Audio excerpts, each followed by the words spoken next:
Bismillahirrahmanirrahim. Alhamdulillah nahmaduhu wa nasta'inuhu wa nastaghfiruh. Wa na'udzu billahi min shururi anfusina wa min sayyiati a'malina. Man yahdihillahu fala mudilla lahu wa man yudlil fala hadiya lahu. Asyhadu an la ilaha illallah wahdahu la syarika lah wa asyhadu anna Muhammadan abduhu wa rasuluh la nabiyya ba'dah. Allahumma salli wa sallim ala nabiyyina Muhammad wa ala alihi wa sahbihi ajma'in amma ba'd. Hadirin dan hadirat serta para pemirsa yang saya hormati. Assalamualaikum warahmatullahi wabarakatuh.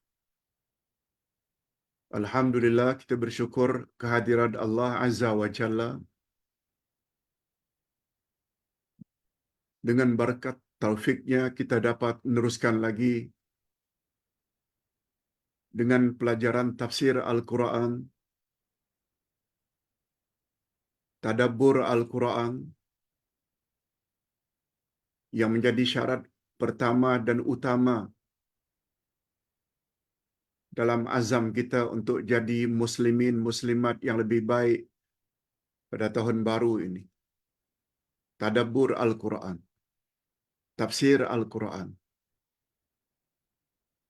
Yang pada pagi ini kita akan bawa satu topik, kutukan Allah terhadap Yahudi.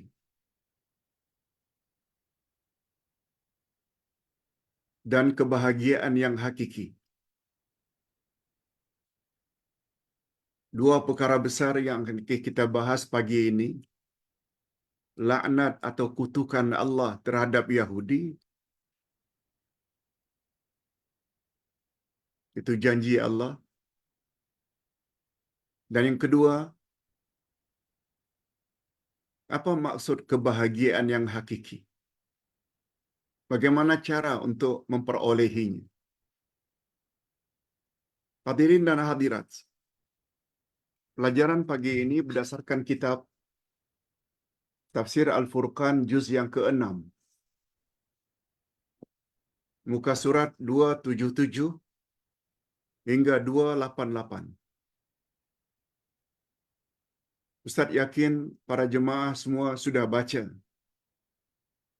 pelajaran ini tadi malam atau tadi pagi.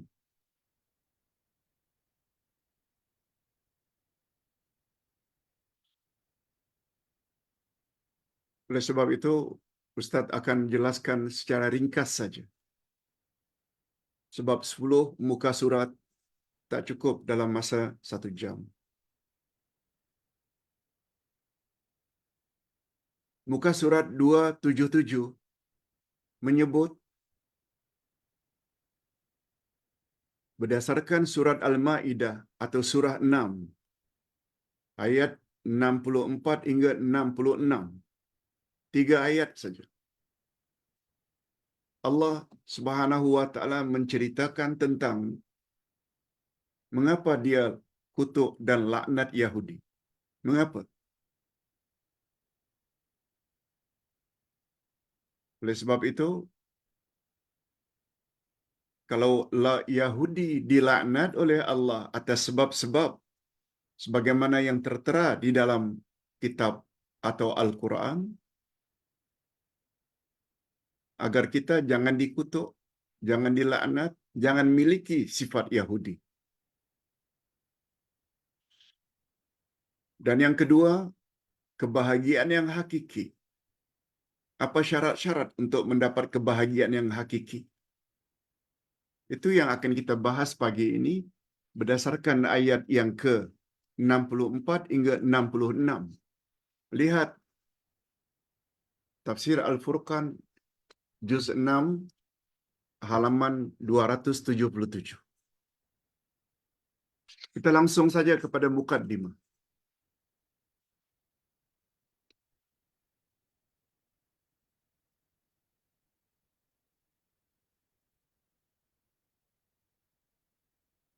Kalau pada ayat-ayat terdahulu Allah Subhanahu wa taala menyebut beberapa keburukan Yahudi, kejahatan Yahudi pada tafsir yang telah lalu. Begitu juga kelancangan mereka dalam melakukan dosa, keberanian mereka melakukan dosa. Demikian juga sikap mencari-cari permusuhan. Demikian juga suka memakan makanan yang haram. Kalau itu semua adalah dosa, maksiat. Dalam ayat yang akan kita jelaskan nanti, mereka telah buat perkara yang lebih hebat dari itu. Akhirnya mereka dilaknat dan dikutuk. Makna laknat dijauhkan dari rahmat Allah. Dijauhkan daripada kasih sayang Allah. Ayat 64. Kita bacakan. A'udzubillahi minasyaitonir rajim. Wa qalatil yahudu yadullahi maghlulah. Ghullat aydihim wa lu'inu bima qalu. Bal yadahu mabsutatan. Yunfiqu kaifa yasha'. ولا يزيدن كثيرا منهم ما أنزل إليك من ربك طغيانا وكفرا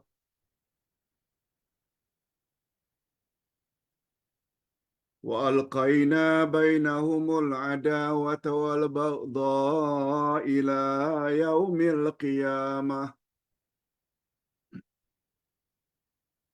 كلما أوقدوا نارا للحرب أطفأها الله ويسعون في الأرض فسادا والله لا يحب المفسدين.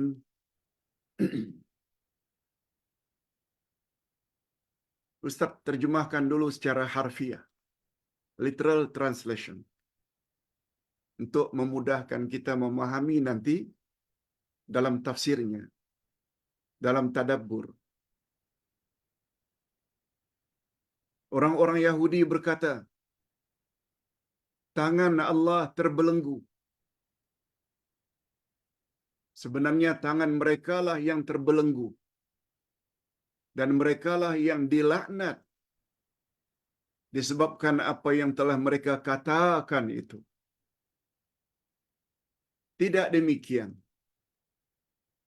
Tetapi kedua-dua tangan Allah terbuka.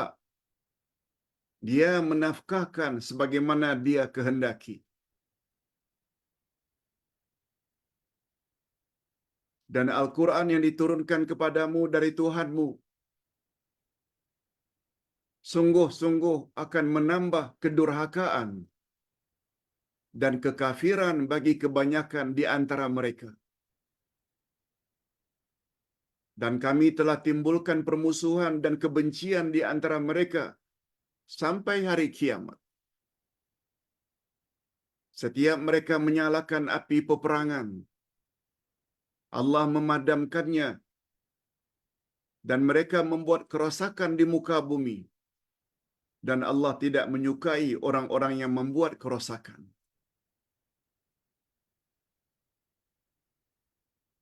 Hadirin dan hadirat,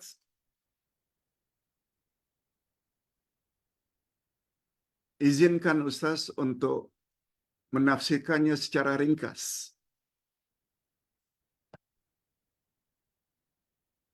Allah sebut bahwa Yahudi mendakwa tangan Allah itu terbelenggu. Terbelenggu maknanya tangan Allah itu terikat.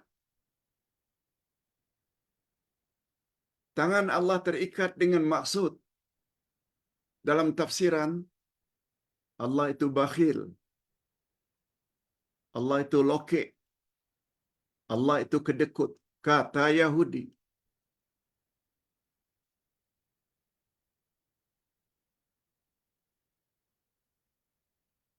Sebenarnya tangan mereka lah yang terbelenggu. Yahudi lah sebenarnya yang kedekut. Segala kekayaan yang di atas muka bumi ini kalau boleh milik mereka saja.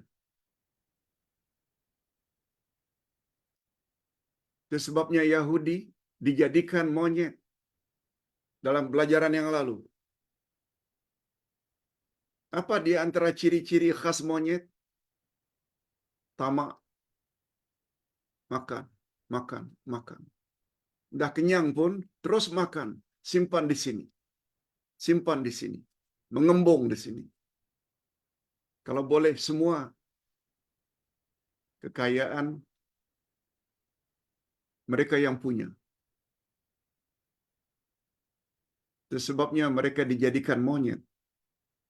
Sebab pada mereka ada sifat monyet. Tamak, haloba, rakus. Ini yang kita maksudkan dengan kejahatan yang mereka telah buat lebih daripada kejahatan terdahulu, mendakwa Tuhan itu lokek.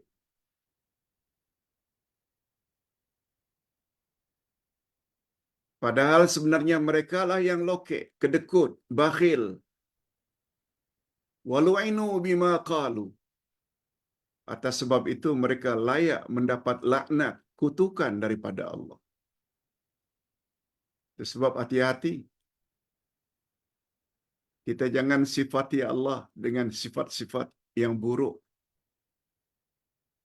Sebab bila kita berbuat demikian bermakna kita ikut jejak langkah Yahudi.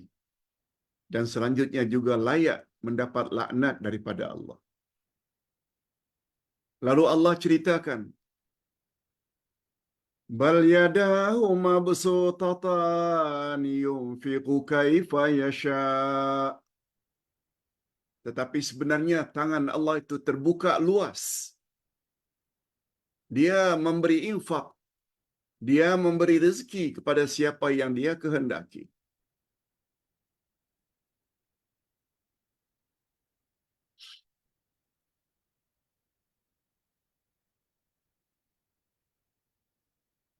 Kemudian Allah Subhanahu wa taala menyebut lagi kemurkaannya kepada Yahudi. Wala yazidanna katsiran minhum ma unzila ilaika min rabbik tughyanan wa kufra. Dan Al-Quran yang diturunkan kepada engkau, hai Muhammad, dari Tuhanmu, sungguh-sungguh akan menambah lagi kedurhakaan dan kekafiran mereka bagi kebanyakan di antara mereka. Maknanya Quran yang diturunkan kepada Nabi Muhammad membuat Yahudi semakin marah. Sebab dalam Quran Allah dedahkan sifat nenek moyang mereka.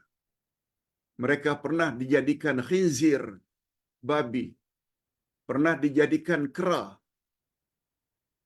Itu membuat mereka semakin marah. Ustaz pernah ceritakan satu riwayat. Di Madinah ketika itu ada Yahudi. Lalu Nabi SAW datang ke dalam kelompok tersebut.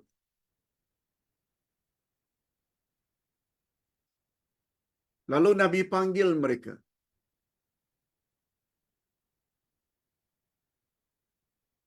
Ya ayyatuhal qiradah wal khanazir.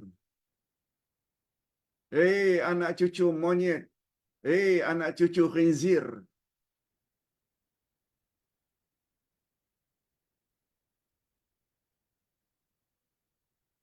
Begitu Nabi sebut kepada mereka. Yahudi sesama Yahudi tertanya-tanya.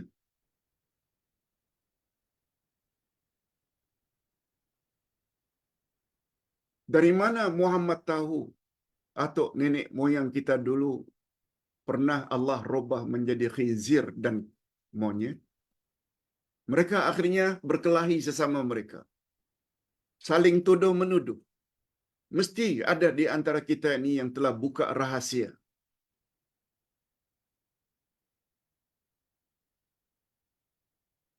Padahal sebenarnya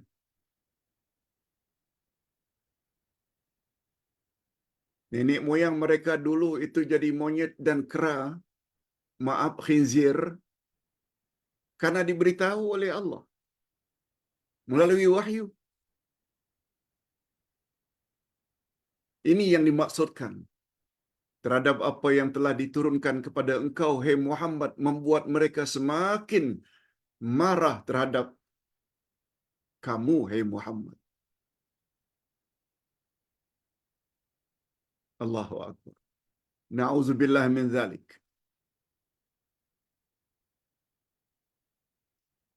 وَأَلْقَيْنَا بَيْنَهُمُ الْعَدَاوَةَ وَالْبَغْضَاءَ إِلَى يَوْمِ الْقِيَامَةِ.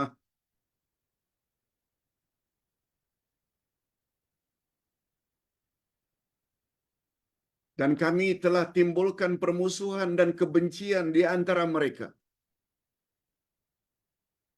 sampai hari kiamat.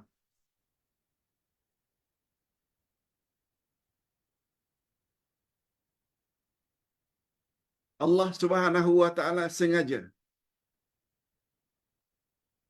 pecahkan perpaduan mereka.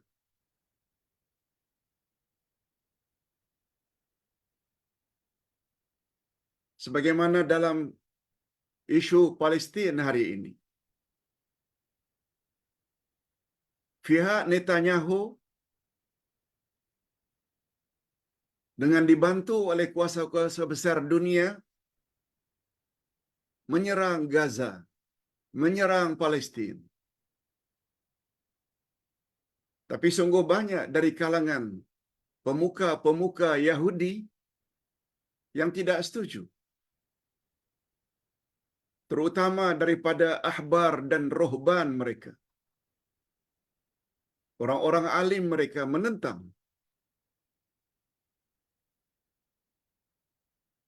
Itu sebabnya sebenarnya bukan Yahudi yang ingin menjajah Palestin, tapi Zionisme, Sahyoniyah dalam bahasa Arabnya. Yaitu satu pergerakan Yahudi yang ekstrim. Mendapat pula bantuan daripada kuasa-kuasa besar seperti Amerika, Britain, Perancis.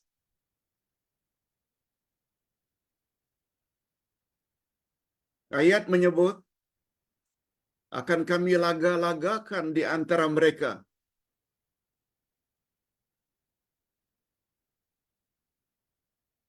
Setiap mereka menyalakan api peperangan, Allah padamkan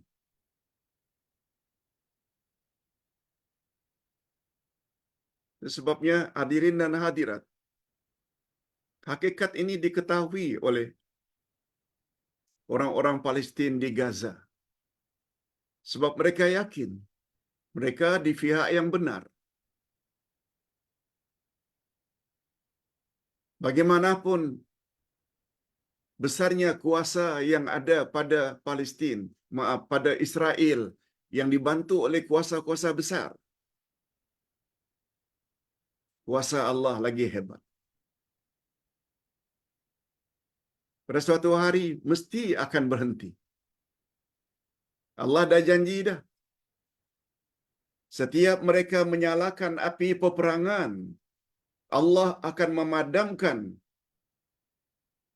Maknanya akan menghentikan peperangan itu. Demikian menurut akidah Ahlus Sunnah wal Jamaah.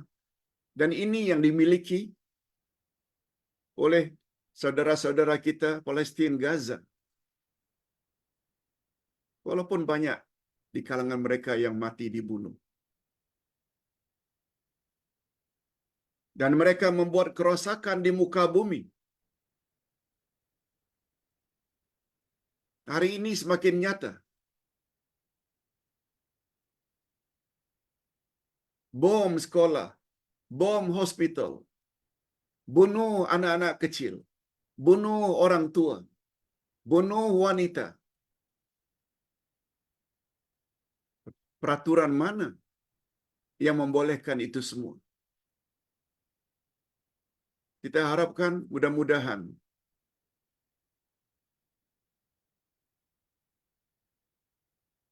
mahkamah di Den Haag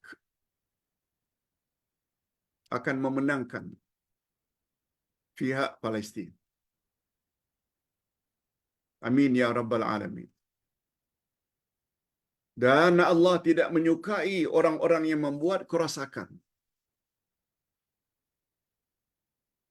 Confirm apa yang dilakukan oleh Zionisme hari ini, Yahudi yang ekstrim, yang dipimpin oleh Netanyahu, adalah suatu kezaliman. Dan Allah Subhanahu wa taala kata dia tidak suka kepada orang-orang yang suka membuat kerosakan. Allah murka. Na'udzubillahi min dzalik. Hadirin dan hadirat rahimakumullah.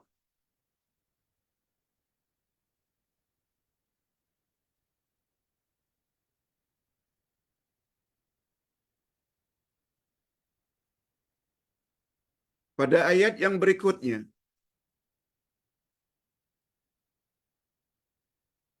ayat yang ke-65, Allah berfirman, "Walau anna ahlal kitabi amanu wattaqau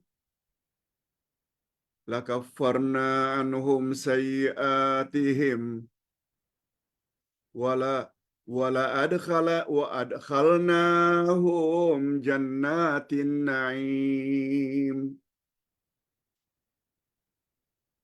Artinya, dan sekiranya ahli kitab beriman. Kita semua tahu kafir ada dua jenis.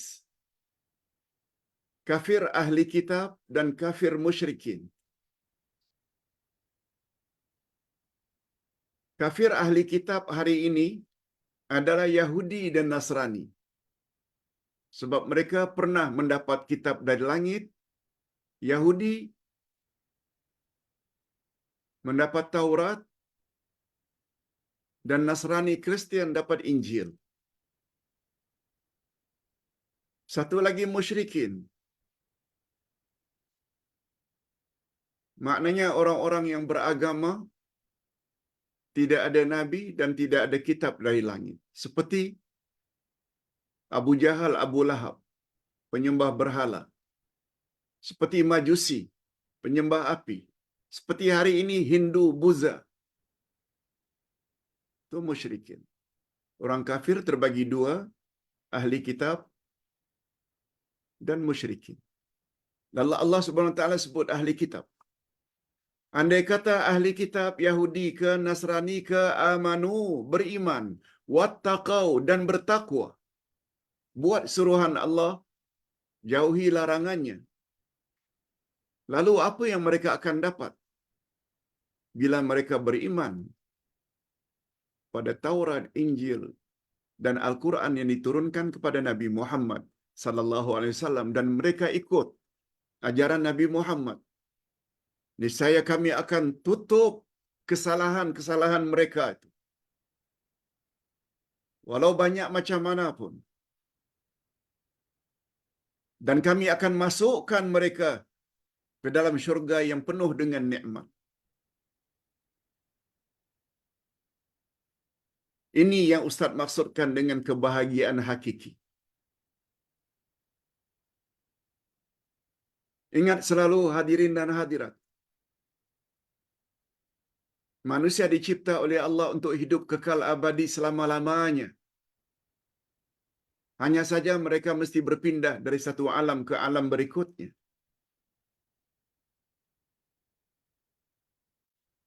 Alam roh telah berlalu, alam rahim dalam kandungan telah berlalu. Sekarang kita berada di alam yang ketiga, alam dunia. Kita dapat kesenangan, kita juga dapat ujian dari Allah selagi kita berada di dunia. Kita akan mati. Bukan mati habis begitu saja, enggak. Kita akan berada di alam kubur. Di alam kubur kita akan ditanya. Dalam kubur ada azab dan ada nikmat. Berakhir alam kubur dengan terjadinya kiamat. Kita akan dibangkitkan lagi dari kubur masing-masing untuk dihisap. Di sana tersedia dua tempat, syurga dan neraka. Itu maksudnya manusia dicipta oleh Allah untuk hidup kekal abadi selama-lamanya. Hanya saja mereka mesti berpindah dari satu alam ke alam berikutnya. Cuma kita kena ingat, kebahagiaan yang hakiki bukan di sini. Bahagia ke 10 orang terkaya di Malaysia? Semuanya kafir, kecuali 1-2 yang Islam.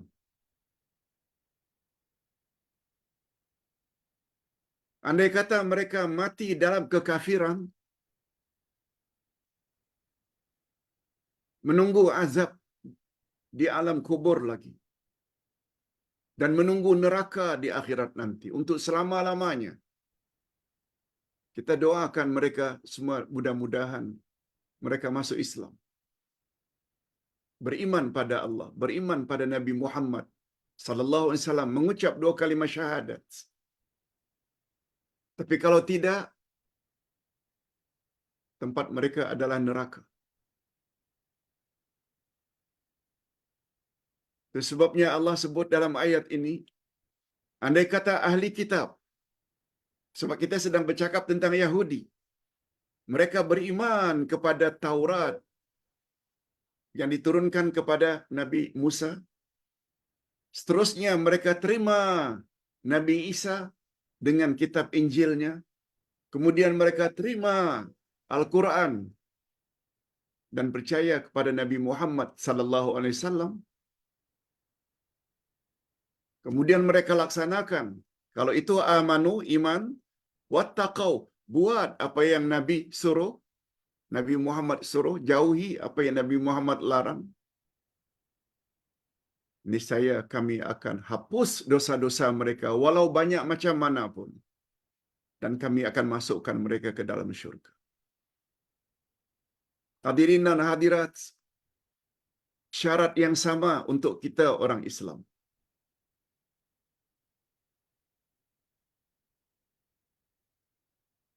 Dosa macam manapun banyaknya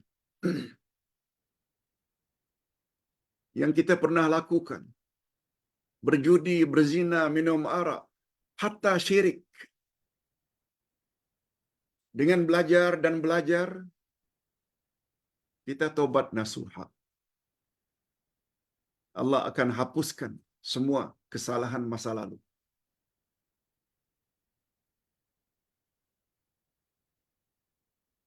Sebab yang paling menentukan nasib seseorang setelah mati adalah amalnya yang terakhir, imannya yang terakhir.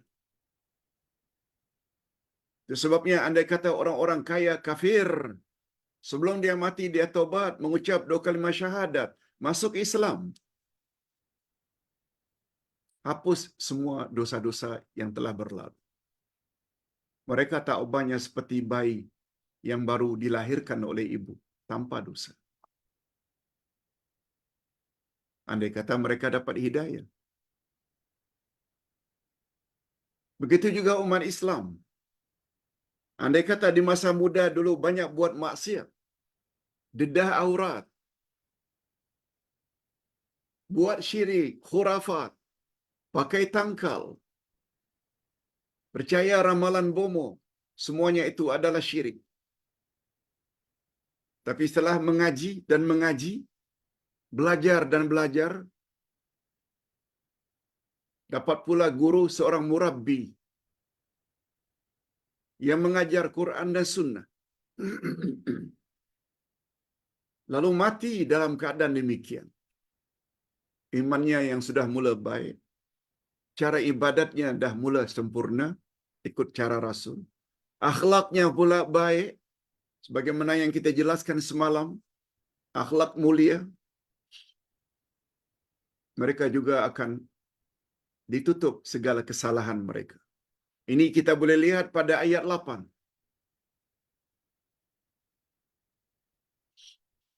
Dari surat At-Tahrim.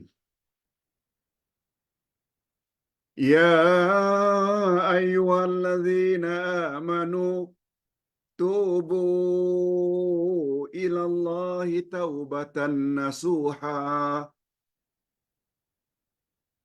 Asa rabbukum an yukaffira ankum sayyiatikum wa yudkhilakum jannatin tajri min tahtihal anhar.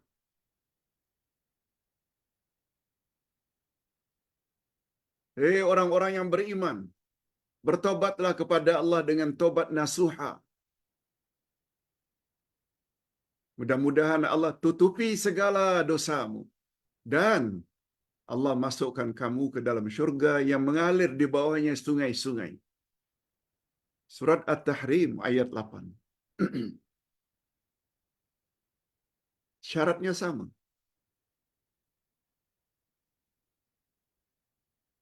Itu sebabnya nasihat ikhlas daripada Uday. Tekuni majlis ilmu seperti ini. Jangan berhenti. Jangan bosan. Sebab tak lama lagi kita akan mati. Khasnya para lansia. Ingat kaedah dalam Islam. Formula dalam Islam. Ingat selalu para lansia,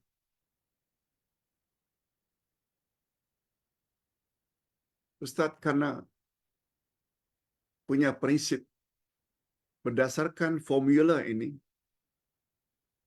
itu yang membuat Ustaz tak pernah penat-penat untuk berdakwah, menyampaikan kebenaran. Orang suka tak suka, terserah. Yang penting kita ingin mencapai kebahagiaan setelah kita mati. Apa itu kaedah itu Pak Ustaz? Al-ibrah bikamalin nihaya, la binaqsil bidayah.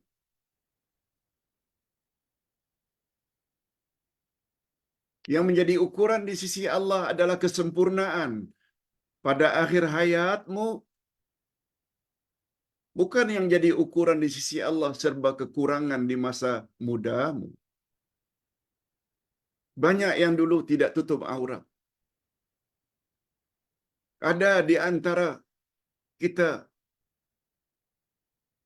yang pernah berzina, minum arak, pergi ke bomo, percaya ramalan bomo, pergi ke kuburan-kuburan keramat, bayar, bawa sesuatu karena bernazar.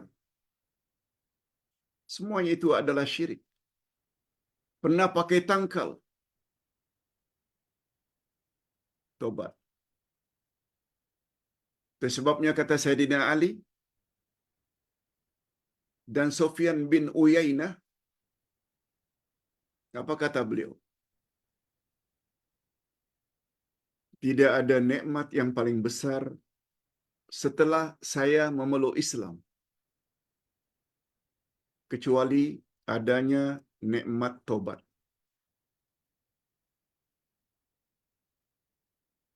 Masuk Islam memang itu nikmat pertama. Kalau tak masuk Islam memang neraka tempatnya. Sebab satu-satunya agama yang Allah reda, benar, hak, Hanya Islam. Itu sebabnya kita heran kalau ada pemimpin yang mengatakan semua agama adalah sama. Nampak sangat jahilnya pemimpin tersebut. Nampak sangat. Di mana letaknya ayat 19 Ali Imran? Inna dina indallahil Islam. Agama yang Allah reda hanya agama Islam. Di mana letaknya ayat 85 Ali Imran?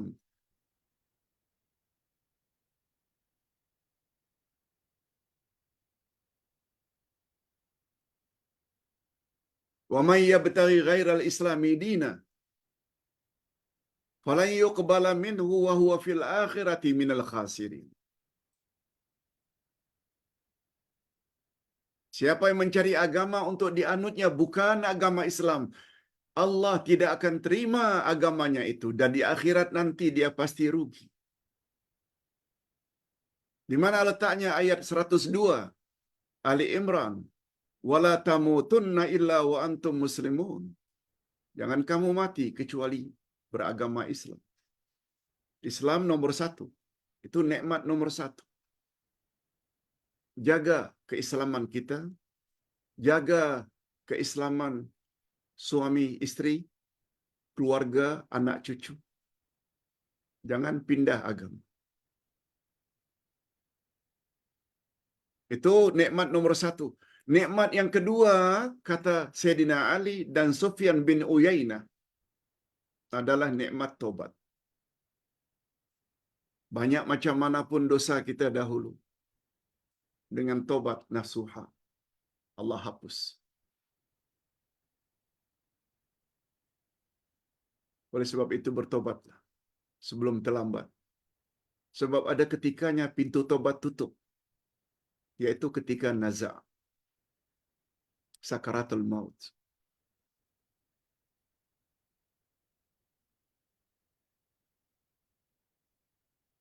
Itu dia kebahagiaan hakiki. Itu sebabnya Allah sebut pada ayat yang terakhir, ayat 66, sekiranya orang-orang Yahudi itu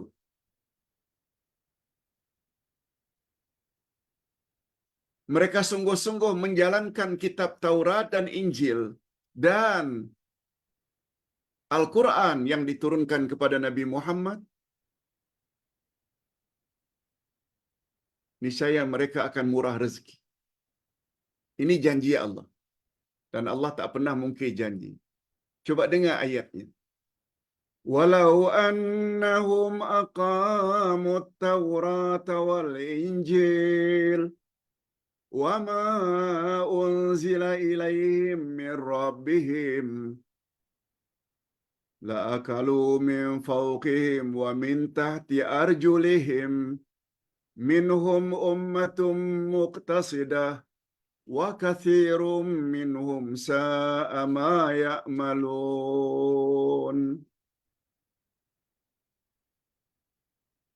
Sekiranya mereka sungguh-sungguh menjalankan hukum Taurat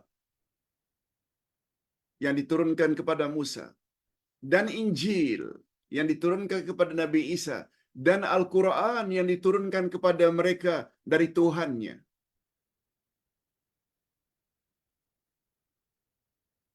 prinsip yang ada di dalam kitab-kitab langit adalah sama. Sembah Allah yang Maha Esa. Ikut Rasul.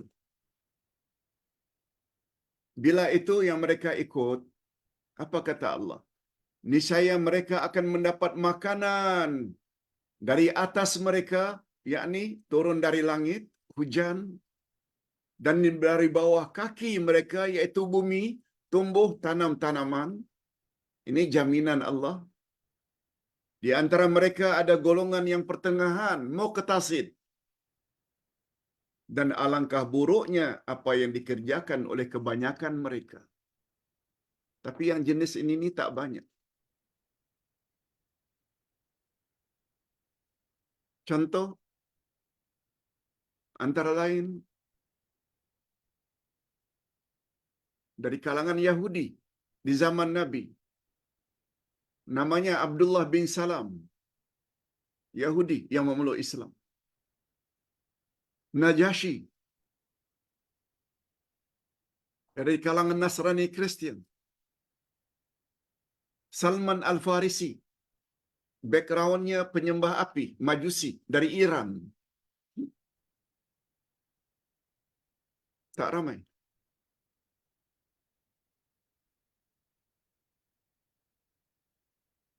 Janji yang sama ini juga diberitahu oleh Allah untuk umat Nabi Muhammad. Bagaimana ayat 96 dari surat Al-A'raf. Walau anna ahlal qura amanu wattaqau lafatahna alaihim barakatim minas sama'i wal ard. Andai kata penduduk satu-satu negeri itu beriman dan bertakwa, niscaya kami akan buka nikmat dari langit dan nikmat dari bumi. Sama. Itu sebabnya hadirin dan hadirat, kalau kita ingin murah rezeki,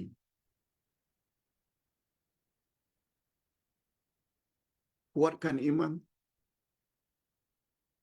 dalaman tauhid, wattaqau, buat suruhan Allah, jauhi larangan Allah.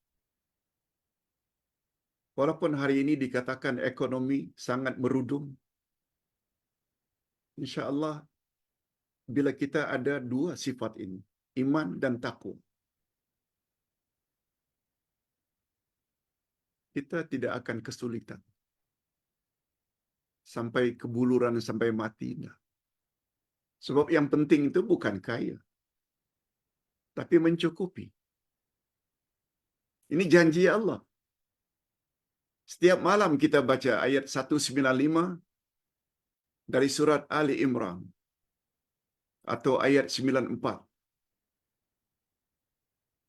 Innallaha la yukhliful mi'ad. Allah tak pernah mungkir janji. Yakinilah.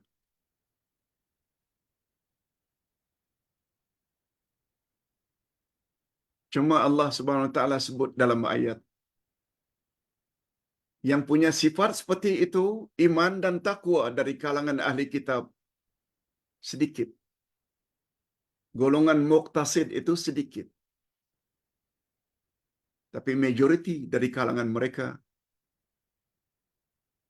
adalah orang-orang yang buruk pekerjaan mereka. Hadirin dan hadirat rahimakumullah.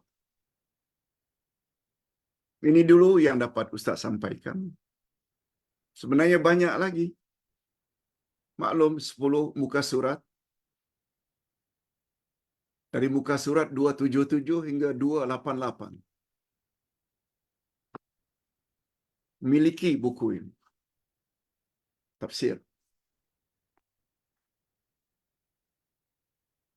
Dan usahakan untuk mendapatkan juz 7. Ustaz minta supaya dicetak balik. Tapi masih ada lagi sedikit pesan sebelum kehabisan. Juz yang ke-7. Hadirin dan hadirat rahimakumullah. Ini dulu yang dapat Ustaz sampaikan.